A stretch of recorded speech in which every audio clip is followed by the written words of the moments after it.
Assalamualaikum warahmatullahi wabarakatuh. Nah, kali ini kita akan membahas kelanjutan materi dari pertemuan sebelumnya, yaitu tentang relasi dan fungsi.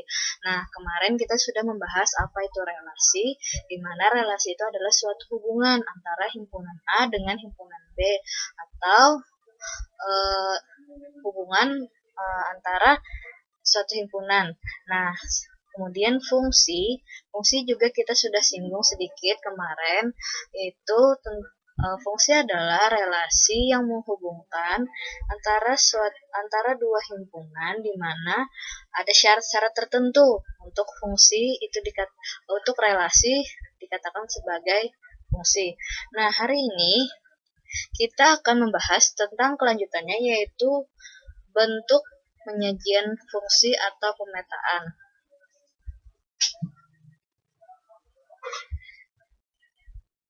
Oke. Nah, sekarang di sini ada contoh soal. Coba kalian perhatikan. Misalkan fungsi f dari himpunan P dengan anggotanya 1, 2, 3, 4, dan 5 itu dihubungkan ke himpunan Q dengan anggotanya 1, 2, 3, 4, 5, 6, 7, 8, 9, 10. Nah, relasi yang didefinisikan dari himpunan P ke himpunan Q adalah setengah kali dari. Jadi, nama relasi yang menghubungkan antara himpunan P dan Q itu adalah setengah kali dari nama relasinya. Nah, dari contoh ini dikatakan sebagai suatu permasalahan yang dapat dinyatakan dengan 5 cara. Cara yang pertama, kita bisa menggunakan himpunan pasangan berurutan. Cara yang kedua, menggunakan diagram panah. Cara ketiga, menggunakan persamaan fungsi. Cara keempat, menggunakan tabel.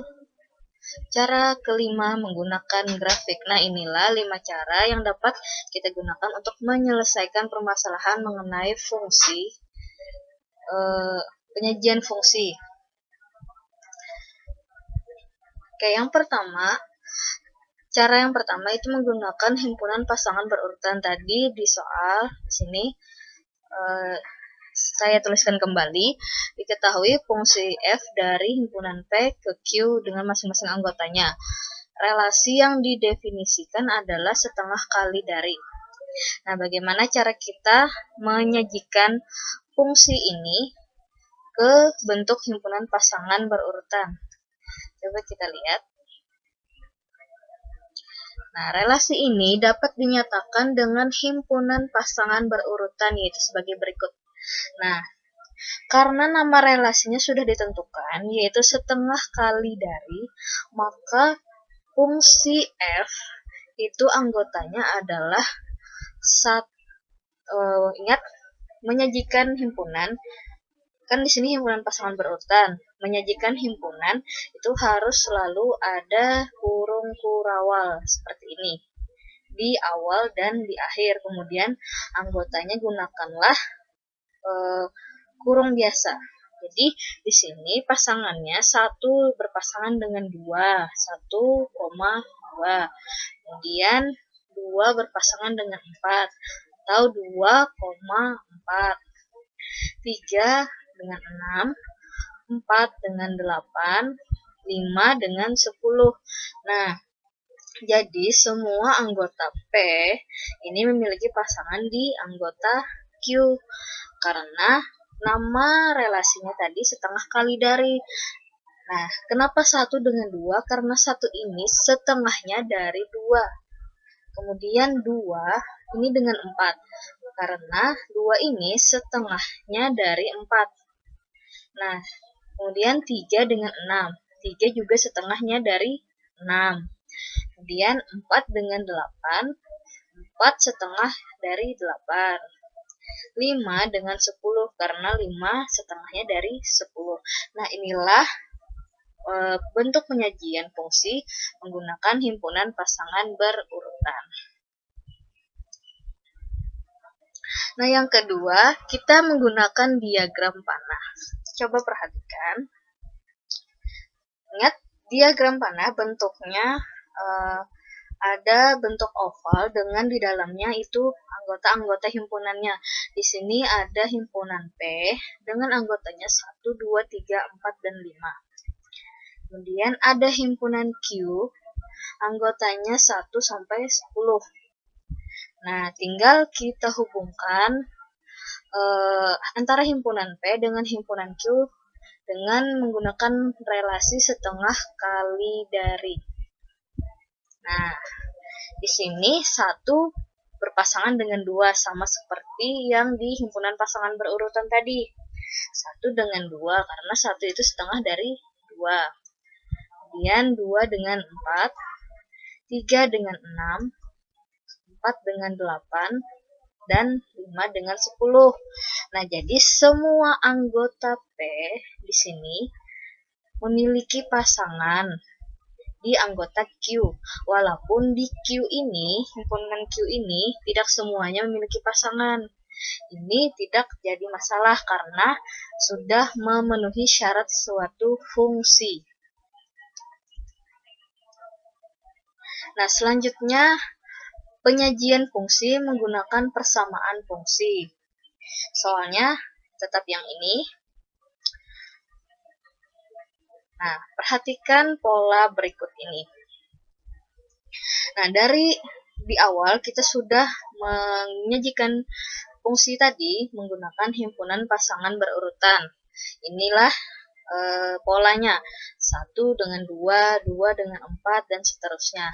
Maka dari himpunan pasangan berurutan ini diperoleh bahwa ini 1, 2, 1 dengan 2, ini artinya 1. Nah, 2 ini berasal dari 2 dikali 1. Kemudian 2 dengan 4, ini berasal dari 2 dikali 2. Nah,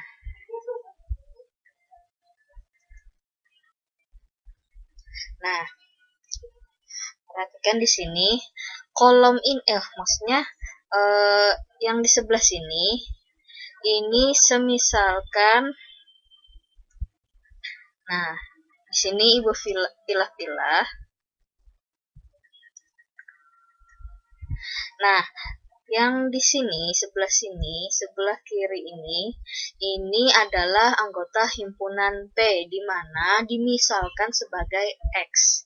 Kemudian yang sebelah kanannya ini adalah anggota dari himpunan Q, di mana dimisalkan Q itu sama dengan Y. Nah, penjabarannya di sini otomatis kan di sini tadi kan anggota P dimisalkan sebagai X, jadi X di sini. Kemudian yang di sebelah sini ini kan berasal dari penjabaran ini 2, 4, 6, 8, dan 10. 2 ini berasal dari 2 dikali 1. 4 ini berasal dari 2 dikali 2. Jadi polanya Y, ini tadi dimisalkan dengan Y ini adalah 2 kali X. Nah, X-nya kan ini sama dengan ini. Makanya di sini ada 2 kali X. Nah, jadi Y-nya sama dengan 2X. Nah, bentuk ini bisa kita tuliskan sebagai Fx sama dengan 2X. Ingat persamaan fungsi itu kita gunakan bentuknya ini. Y sama dengan ini. Y sama dengan 2X artinya Fx sama dengan 2X untuk setiap X anggota himpunan P. Nah, sekarang penyajian fungsi menggunakan tabel. Tadi soalnya sama seperti ini masih. Nah, relasi ini dapat dinyatakan dengan tabel sebagai berikut. Nah, di sini ada tabel di mana ada 2 baris yang menyatakan anggota X, yaitu 1, 2, 3, 4, dan 5. Nah, ingat tadi X tadi kita P tadi kita misalkan sebagai X, kemudian Q itu kita misalkan sebagai Y, di mana dalam fungsi itu Y itu sama saja dengan Fx, fungsi X. total anggotanya di sini 2, 4, 6, 8, dan 10. Nah, bagaimana cara kita menentukan nilai fx-nya ini? Nah, nilai fx-nya ini kita bisa menggunakan ini. Nah, kita bisa misalkan di sini kan x-nya pertama ini 1, maka fx-nya kita gunakan persamaan fungsi yang sebelumnya tadi. Persamaan fungsi yang kita peroleh itu kan 2x. Jadi, misalkan x-nya sama dengan 1, maka fx-nya sama dengan 2x. Tinggal kita ganti atau kita substitusi nilai x-nya ini dengan sini, x-nya sama dengan 1 tadi. Jadi, 2 dikali 1 sama dengan 2. Maka di sini fx-nya adalah 2. Nah, selanjutnya misalkan x-nya ini 2, maka fx-nya sama dengan 2x sama dengan 2 dikali 2 sama dengan 4. Begitu juga seterusnya. Nah, inilah cara menentukan nilai fx yang ada di sini. Ini kita berpatokan dengan persamaan fungsinya. Misalkan persamaan fungsinya di sini bukan 2x, maka jangan gunakan 2x. Gunakanlah persamaan fungsi yang sudah ditentukan. Oke, selanjutnya kita menyajikan fungsi itu menggunakan grafik. Nah, berdasarkan himpunan pasangan berurutan, maka relasi ini dapat dinyatakan dengan grafik sebagai berikut. Nah, perhatikan di sini tadi di awal penyajian bentuk fungsi menggunakan himpunan pasangan berurutan. Tadi anggotanya ada 1 dengan 2, 2 dengan 4, 3 dengan 6, 4 dengan 8, dan 5 dengan 10. Nah, anggota-anggota itu bisa kita sajikan dalam bentuk grafik. Ini, misalnya sini Ibu sajikan hanya 1 contohnya.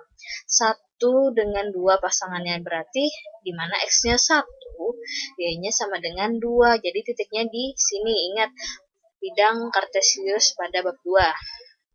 Nah, lalu misalkan di sini 2 tadi pasangannya dengan 4. Nah, jadi otomatis di sini ada titiknya juga. Nah, titik-titik ini kita hubungkan menggunakan garis, di mana garis ini kita namakan sebagai garis fungsi fx sama dengan 2x.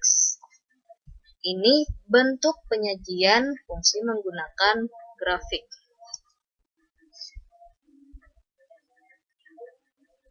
Nah, itulah tadi pembahasan kita mengenai kelanjutan fungsi, yaitu bentuk penyajiannya. Ada 5 cara tadi. Nah, selanjutnya dalam relasi dan fungsi ada yang namanya korespondensi satu-satu.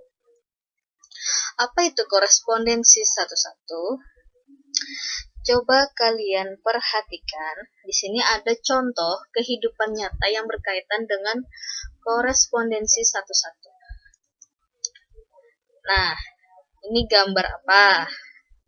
Ya betul, ini gambar rumah dengan misalkan seperti perumahan ya. Nah, rumah-rumah ini pasti memiliki nomor rumah tertentu yang berbeda dengan nomor rumah yang lainnya. Jadi setiap rumah ini pasti ada nomornya. Misalkan nomor 1, nomor 2, nomor 3, atau nomor 1A, nomor 1B, nomor 1C.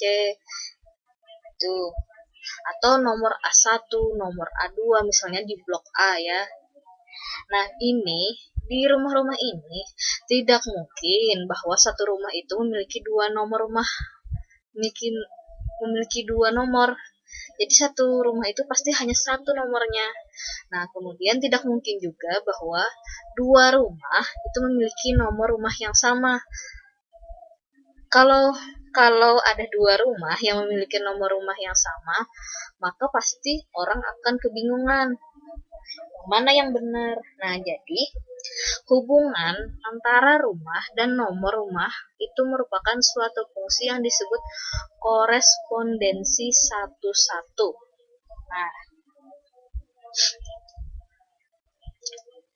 Nah, selanjutnya perhatikan ini ada 3 orang siswa. Nah, di mana 3 orang siswa ini memiliki nomor induk yang berbeda. Misalkan sekolahnya di MTSN 60 Sungai Tengah. Nih, misalnya di sini si Budi ini memiliki nomor induknya 123. Kemudian ada Andi memiliki nomor induk 181 dan Winda memiliki nomor induk yaitu 205. Nah, masing-masing siswa itu memiliki nomor induknya masing-masing yang berbeda, yang tidak mungkin sama dengan yang lainnya. Kenapa? Karena kalau sama, otomatis data siswa itu pasti akan berantakan. Nah, setiap siswa ini memiliki nomor induk masing-masing yang berbeda dengan siswa lainnya. Hubungan antara siswa dan nomor induk siswa itu merupakan suatu fungsi yang disebut korespondensi satu-satu. Nah, jadi contoh korespondensi yang lainnya misalkan nomor absen siswa. Nah, nomor absen siswa sudah diberi nomor absen masing-masing yang berbeda. Tidak mungkin satu siswa memiliki 2 nomor absen atau dua siswa tidak mungkin memiliki nomor absen yang sama.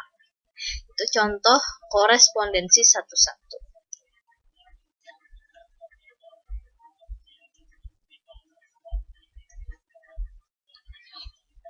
Nah, di sini ada lagi contoh korespondensi satu-satu dan yang bukan korespondensi satu-satu. Coba kalian perhatikan. Ada tabel. Nah, yang pertama ini ada himpunan dengan diagram panah, di mana himpunan A ini anggotanya 1, 2, 3, himpunan B anggotanya ABC, di mana masing-masing himpunan A memiliki satu pasangan di himpunan B. Tidak ada yang bercabang. Kemudian ini adalah contoh korespondensi satu-satu, dan ini contoh yang bukan korespondensi satu-satu. Kenapa? Karena di sini ada himpunan A ini tidak memiliki pasangan, yaitu 3 tidak memiliki pasangan, dan ada himpunan B yang juga tidak memiliki pasangan. Itulah kenapa bukan korespondensi satu-satu. Nah, contoh yang kedua, di sini contoh korespondensi satu-satu, dia memiliki pasangan, tepat satu pasangan. Sedangkan di yang bukan korespondensi satu-satu, ini ada anggota B yang tidak memiliki pasangan atau jumlah anggotanya berbeda dengan yang di A. Jadi otomatis ada yang tertinggal di sini tidak memiliki pasangan. Nah, yang nomor 3, ini contohnya seperti ini. Ini contoh yang korespondensi satu-satu dan ini yang bukan. Kenapa bukan? Karena di sini anggotanya berbeda antara himpunan A dengan himpunan B. Otomatis kalau dia memiliki pasangan di sini, berarti di sini harus mempunyai cabang. Nah, dalam korespondensi satu-satu itu tidak boleh. Nah, yang ini juga. Ini anggotanya sama, tetapi yang ini berbeda. Di sini 5 anggotanya, di sini hanya 4. Itu bukan korespondensi satu-satu. Nah, jadi apa itu korespondensi satu-satu? Nah, korespondensi satu-satu adalah fungsi yang memetakan anggota himpunan A dan B, di mana semua anggota A dan B dapat dipasangkan sedemikian sehingga setiap anggota A berpasangan dengan tepat satu anggota B. Dan setiap anggota B berpasangan dengan tepat satu anggota A. Nah, jadi di sini ditekankan mereka memiliki tepat satu pasangan antara anggota A ke B atau anggota B ke A. Nah, dinotasikan di sini adalah NA itu sama dengan NB, di mana anggota A itu sama dengan anggota B. Ingat, jadi korespondensi satu-satu syaratnya anggota himpunan A itu harus sama dengan anggota himpunan B.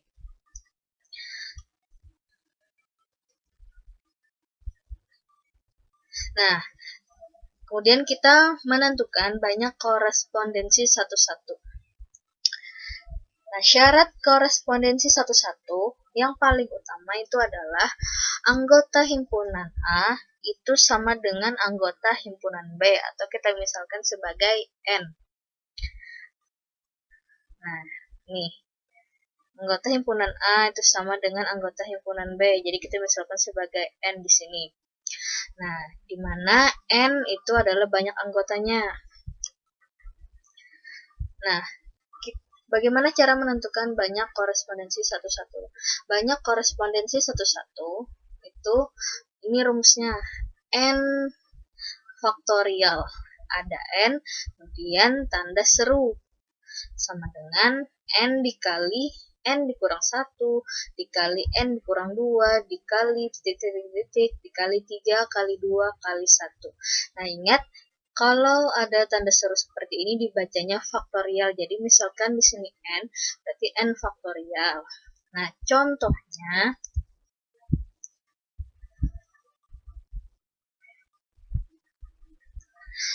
di sini pertanyaannya, berapa banyak korespondensi satu-satu yang dapat dibuat dari himpunan K, itu anggotanya huruf vokal, dan L itu anggotanya bilangan cacah antara 0 dan 6.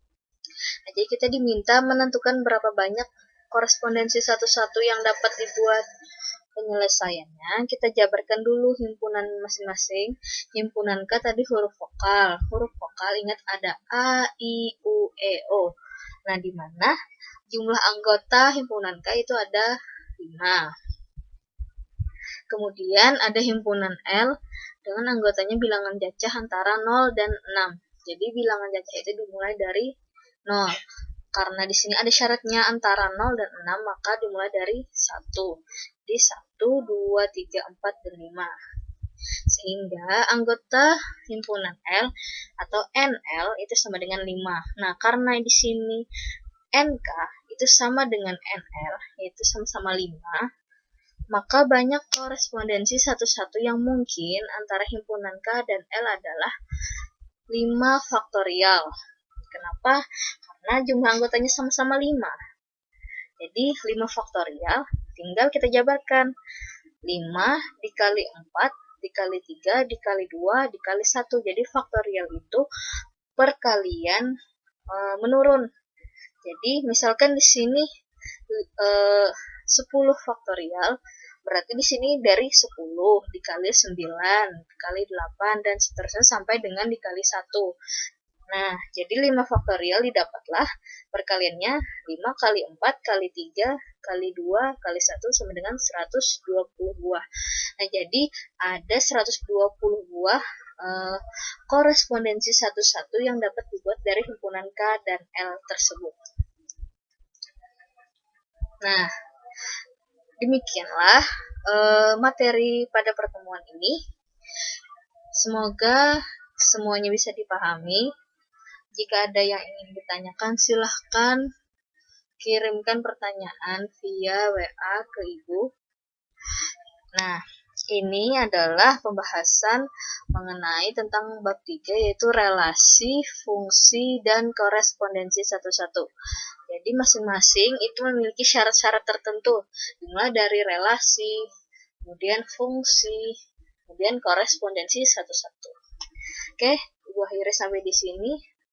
Terima kasih atas perhatiannya. Wassalamualaikum warahmatullahi wabarakatuh.